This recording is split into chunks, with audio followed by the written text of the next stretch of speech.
Makanya Nabi jelaskan, kalau kau jadi imam, ringkaskan bacaan solatmu.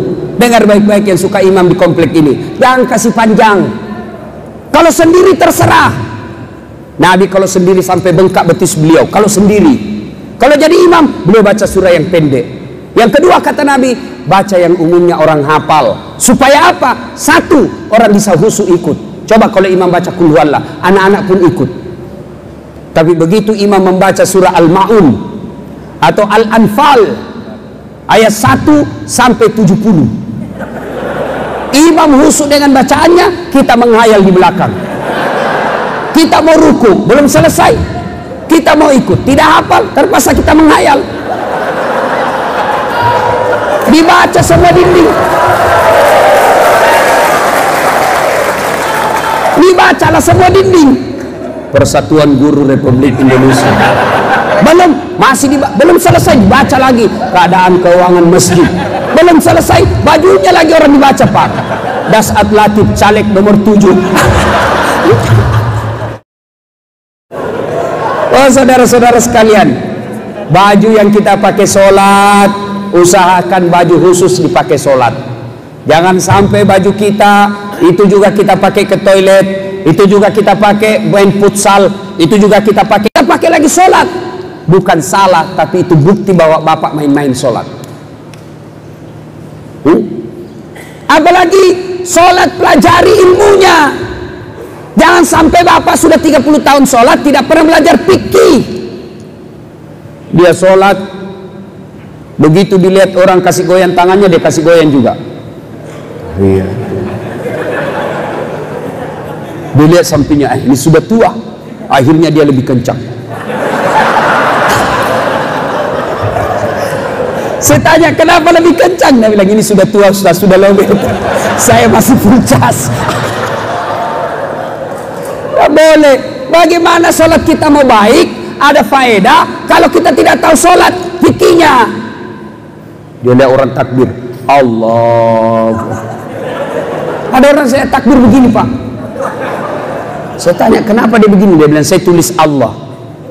Oh iya, mana dalilnya? Tidak ada. Bisa juga saya terima salah, Allahu Akbar 3-0. Ada juga yang takbir Allah. Kenapa begini? Dia bilang satu Tuhan. Tak boleh. Ya, belajar. Jangan sampai kita sudah puluhan tahun kita tidak tahu tata cara pelaksanaan sholat yang baik. Nah, perbaiki sholat, insya Allah selesai masalah dalam hidup ini. Tidak ada yang mustahil buat Allah. Masa dari sopir mobil dump truck bisa jadi manajer? Banyak orang-orang hebat awalnya dari cleaning service. Kalau Allah yang mau, tidak ada yang mustahil buat Allah. Kalau Allah yang menolong bapak, kecil kekuatan manusia. Saya kasih contoh, bapak-bapak, bisa enggak perempuan hamil tidak pernah disentuh laki-laki? Bisa? Bisa. Menurut ilmu kedokteran tidak mungkin. Tapi kalau Allah yang mau, Siti Maryam, wanita suci, tidak pernah disentuh laki-laki, hamil melahirkan Isa alaihi salam. Bapak saudara-saudara sekalian yang saya hormati, apalagi kalau sholat kita baik, insya Allah Allah berikan apa yang kita mau. Kalau tidak dikasih, percaya bahwa apa yang kita minta tidak baik. Ya Allah, mudah-mudahan tahun ini saya bisa beli mobil. Kalau Allah tidak tahu, Allah tidak kasih, sangka baiklah, berarti mobil itu tidak baik buat kita. Sudah sholat dengan baik, tidak pernah mengganggu orang, tiba-tiba caleg tidak terpilih, percayalah bahwa bukan itu yang terbaik. Saya tamat SMA, daftar tentara, Pak. Tes fisik tidak lulus. Kenapa? Ceper. Tidak cukup tinggiku. Ternyata saya tahu jawabannya. Saya jadi ustadz pakai baret putih. Temanku yang lulus waktu itu jadi polisi, sekarang sudah satu bunga-bunga. Dia di Polda Sulbar, Sulawesi Barat, reserse pakai baret merah. Saya lulus pakai baret putih karena jadi ustadz. Alhamdulillah, dengan baret putih yang saya pakai, mulai baret merah sampai baret hitam, ku caramai semua.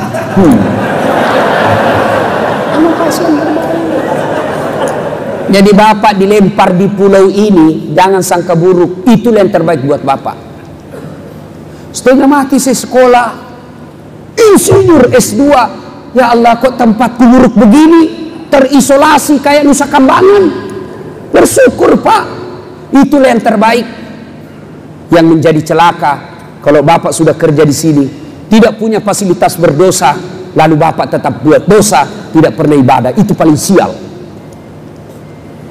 Apa enaknya tempat di tempat ini Pak? Apa istimewanya tempat seperti ini? Uang terpelihara. Tidak bakal pergi nonton bioskop, tidak ada pergi makan warkop, duit gaji kita tinggal. Apalagi tidak ada cewek berkeliaran.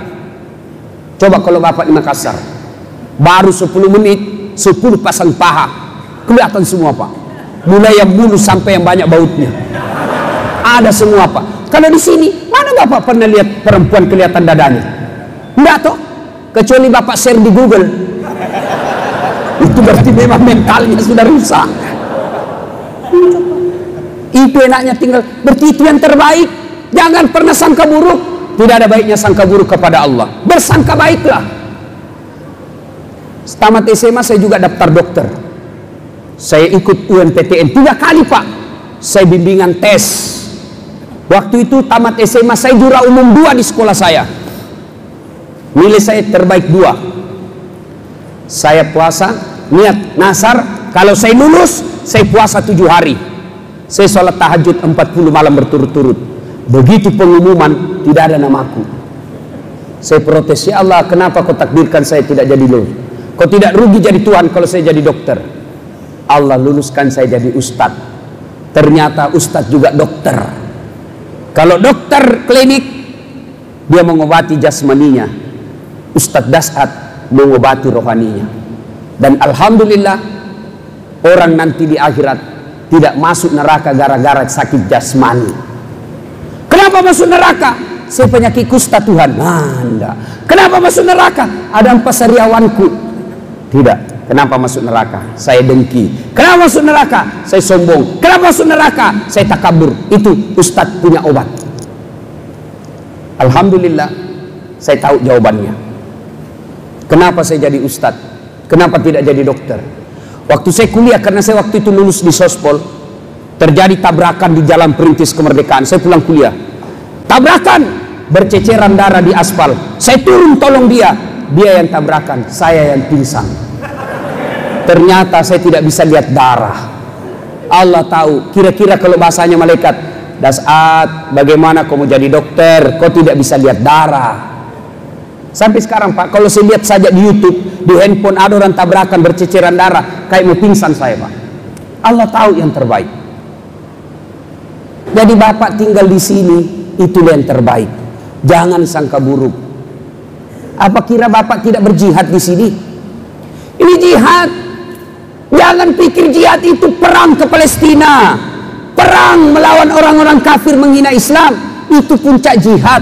Bapak cari nafkah, tinggalkan Jawa, tinggalkan Kalimantan, tinggalkan Sulawesi, datang ke sini karena tanggung jawab. Tidak tega lihat anak kelaparan, tidak tega lihat istri tidak punya perhiasan, merantau datang ke sini, gaji dipegang, gaji kita irit supaya anak kita sekolah baik, supaya istri kita punya perhiasan. Itu bapak jihad.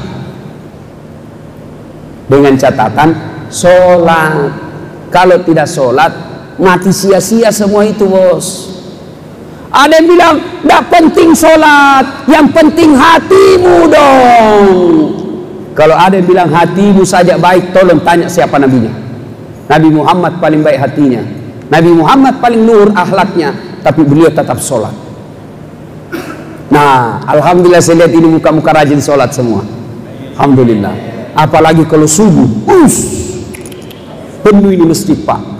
Sampai di luar, tidak ada di dalam. Masya Allah. Kalau kita cinta sama Nabi, hidupkan sholat jamaah. Tidak bisa jamaah di masjid, jamaah di apa itu namanya? Asrama mes. Yang penting jamaah. Di kantor tidak bisa ke masjid karena pekerjaan numpuk, jamaah dengan teman kantor. Di kantor panggil, ayo sholat kita berjamaah 2. Dibilangin orang kita so alim, biar dia dapat dosa, kita dapat amal. So alim, ya enggak apa-apa. Kampungan, saya dulu waktu sekolah pergi ke masjid sholat, dia bilang temanku, kampungan lu men. Saya bilang biar nih, daripada kau enggak ada kampungmu.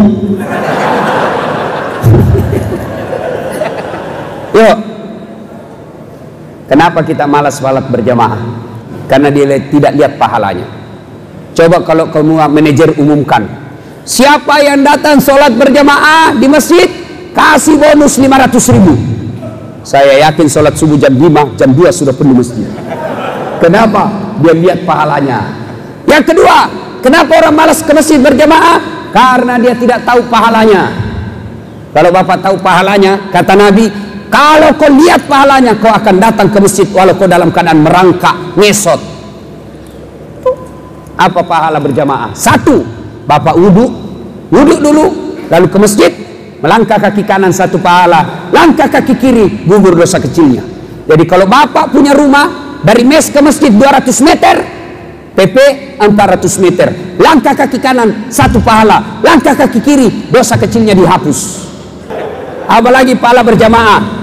Semua materi yang kita lewati, pagar, tembok, dinding, aspal, dia akan jadi saksi. Tanah, tegel, rumput. Ya Allah, jangan kau masukkan dia neraka, masukkan dia surga. Saya saksinya, dia datang berjamaah di masjid. Itulah sebabnya ulama mengajarkan, ketika kita sholat berjamaah di masjid, 2 rakaat pindah, 2 rakaat pindah, supaya apa? Tambah banyak saksi di akhirat. Itulah juga sebabnya ulama mengajarkan, Nabi mengajarkan, kalau kau pergi salat, usahakan lain jalannya waktu pergi, lain juga jalannya waktu kau pulang.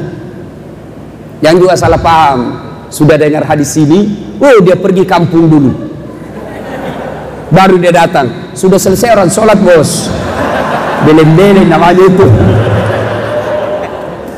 Apalagi keutamaan sholat berjamaah, lipat 27 kali. 1 kali sholat di masjid, 27 kali sholat sendiri di rumah baru sama. 1 kali sholat di masjid, 27 kali Bapak sholat di mes sendiri baru sama. Apalagi keutamaan sholat berjamaah di masjid. Kalau hujan, gerimis, debu, Bapak ke masjid, basah bajunya. Baju yang basah itu nanti seperti mantel, melindungi Bapak agar tidak disentuh api neraka. Tidak usah cemas kalau basah bajunya Pak. Jangan juga salah paham. Selesai dengar ceramah begini, dia mau ke masjid, dia tunggu hujan keras. Begitu hujan keras, dia buang mantelnya, dia pergi beleng-beleng. Apalagi keutamaan berjamaah di masjid. Di masjid ada yang disebut doa bersama. Ini ada lagi nih, doa bersama tidak ada pada zaman Nabi. Jabat tangan selesai sholat, bid'ah masuk neraka. Masa gara-gara jabat tangan kita masuk neraka bos? Yang tidak mau jabat tangan, coba bagaimana tersinggungnya? Apakah Nabi begitu? Selesai sholat, selesai berdoa, lalu orang jabat tangan, Bapak tidak mau. Bagaimana perasaan orang yang mau jabat tangan sama Bapak? Itu namanya sombong. Kita hanya gara-gara jabat tangan, kita bilang sesat, masuk neraka. Di masjid ada doa bersama. Ya?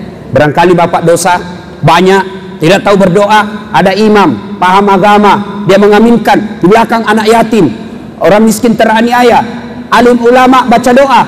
Masya Allah, gara-gara doanya alim ulama, semua orang dalam masjid dikabulkan doanya. Makanya imam selalu saya anjurkan, kalau baca doa, baca yang umumnya orang hafal, kasih dengar jamaah. Karena biasa juga imam kita tidak tahu apa dia bilang, kita di belakang amin, amin. Panas saya cikali, apa kau sebut, apa kau minta, jangan sampai jadi imam budak. Ya Allah, berikan kami jodoh. Dia bilang di belakang Bapak amin, padahal sudah ada istrinya. Ya, nah apalagi penyebab orang malas ke masjid, manajemen masjid tidak bagus. Ada ketua masjid, dia kira dia yang punya masjid, semau-maunya, apa yang dia mau itulah dia, tidak mau menerima pendapat jamaah. Oh itu salah. Akhirnya apa? Orang tidak mau ke masjid karena merasa diktator ketuanya. Apalagi manajemen masjid, ada juga masjid suka sekali saldo-saldo kas dia kumpul. Saldo kas 70 juta. Jangan simpan uangnya orang. Kenapa? Kalau dia simpan jadi saldo, tidak jalan amalnya orang. Kalau dibelikan tegel, selama tegel itu dipakai beribadah, yang beli tegel dapat pahala. Kalau cuma jadi saldo, tidak jalan. Yang lebih parah, saldo kas 70 juta. Begitu kita mau kencing, tidak ada airnya. Ya, kalau kencing masih baik, Pak. Tapi kalau mencret, saya pernah suatu ketika pergi dakwah, mau sekali buang air besar. Saya bilang sama suami, singgah dulu, singgah. Saya percaya diri, saya kira kerannya baik. Selesai saya buka, mata, tidak ada air. Kalau air kencing masih biasa, Pak. Itu yang kuning, susah, Pak. Terpaksa saya keluar begini. Padahal saldo kasnya banyak. Apalagi membuat orang malas ke masjid. Manajemennya apa? Karpetnya busuk. Sudah 7 kali lebaran tidak pernah diganti. Sound systemnya jelek. Penceramanya mulai salam pertama sampai terakhir neraka terus dia cerita. Kau bahkan ditusuk pantatmu dengan linggis yang panas, tembus di lehermu, tusuk telingamu, digunting lidahmu, tusuk matamu. Dia bilang, anak muda, ngerinya. Tidak usah ke masjid, bikin takut-takut saja itu ustaz. Ada juga itu penceramah neraka saja dia cerita, Pak. Pada luasnya itu surga, muat semua kita, Pak. Neraka aja terus dicerita. Apalagi, Masya Allah, dapat lagi imam yang balik-balik sunnah Nabi. Nabi jelaskan, kalau kau jadi imam, ringkaskan bacaan sholatmu. Ini jadi imam, Pak, mulai mau takbir sudah lama. Ada juga itu imam, Pak, biar mau takbir sudah lama.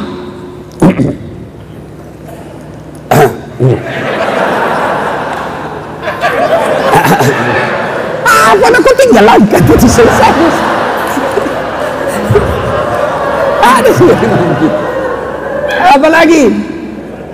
Kata Nabi, kalau kau jadi imam, ringkaskan bacaan solatmu. Ini jadi imam yang panjang-panjang dia baca, Pak. Kalau dia sendiri kul-kul dia baca. Sekali jadi imam, apa dia baca? Surah Yasin dia bagi 2, Pak. Saya bilang, anak muda enak sholat di masjid. Dia bilang, apa enak? Ampun saya Ustaz. Kenapa ampun? Dia bilang, itu imam sholat subuh, surah Yasin dibagi 2 Ustaz. Coba anak muda, Pak. Kenapa dilarang yang panjang-panjang? Di belakang macam-macam, Pak. Ada pensiunan yang sudah rematik, tidak kuat lama berdiri. Ada juga itu orang tua, Pak, sudah tua betul, rematik, sudah bungkuk, terus setengah mati kesensan. Naik lagi angkat kepalanya. Masih belum selesai, tunduk lagi ke sini. Naik lagi dia. Belum selesai, tunduk lagi. Nah, disiksa orang tua ini, imam. Rasanya saya mau tarik itu turun. Oh, menderita orang tua. Ada juga anak muda yang sekali kentut. Masya Allah. Ada juga ibu-ibu gendut yang tidak bisa lama berdiri. Makanya Nabi jelaskan, kalau kau jadi imam, ringkaskan bacaan solatmu. Dengar baik-baik yang suka imam di komplek ini, jangan kasih panjang. Kalau sendiri terserah. Nabi kalau sendiri sampai bengkak betis beliau, kalau sendiri. Kalau jadi imam, beliau baca surah yang pendek. Yang kedua kata Nabi, baca yang umumnya orang hafal. Supaya apa? Satu, orang bisa khusyuk ikut. Coba kalau imam baca qul huwallah, anak-anak pun ikut. Tapi begitu imam membaca surah Al-Ma'un atau Al-Anfal ayat 1 sampai 70, imam khusyuk dengan bacaannya, kita menghayal di belakang. Kita mau ruku, belum selesai, kita mau ikut, tidak hafal, terpaksa kita menghayal. Dibaca semua dinding, dibacalah semua dinding. Persatuan Guru Republik Indonesia. Belum selesai, dibaca lagi keadaan keuangan masjid. Belum selesai, bajunya lagi orang dibaca, Pak. Dasat Latif caleg nomor 7. Semua dibaca. Siapa yang salah? Imam. Kata Nabi yang kedua, bacalah yang umumnya orang hafal. Tujuannya apa? Supaya kalau imam salah, ada yang bisa luruskan. Coba kalau imam membaca Wadduha salah, ada yang bisa luruskan. Tapi kalau imam membaca Al-Mu'min Al-Mu'minun ayat 20 sampai 90. Salah, urusanmu. Salah. Ini cerita, ini benar, ini saya ngalami. Waktu saya masih sekolah di kampung, masih kecil, sujud imam lama sekali, tidak biasanya. Kayaknya sudah 5 menit, belum juga naik. Lama betul. Teman saya ada yang langsung diangkat kepalanya, ngintip. Langsung bilang, hilang imam.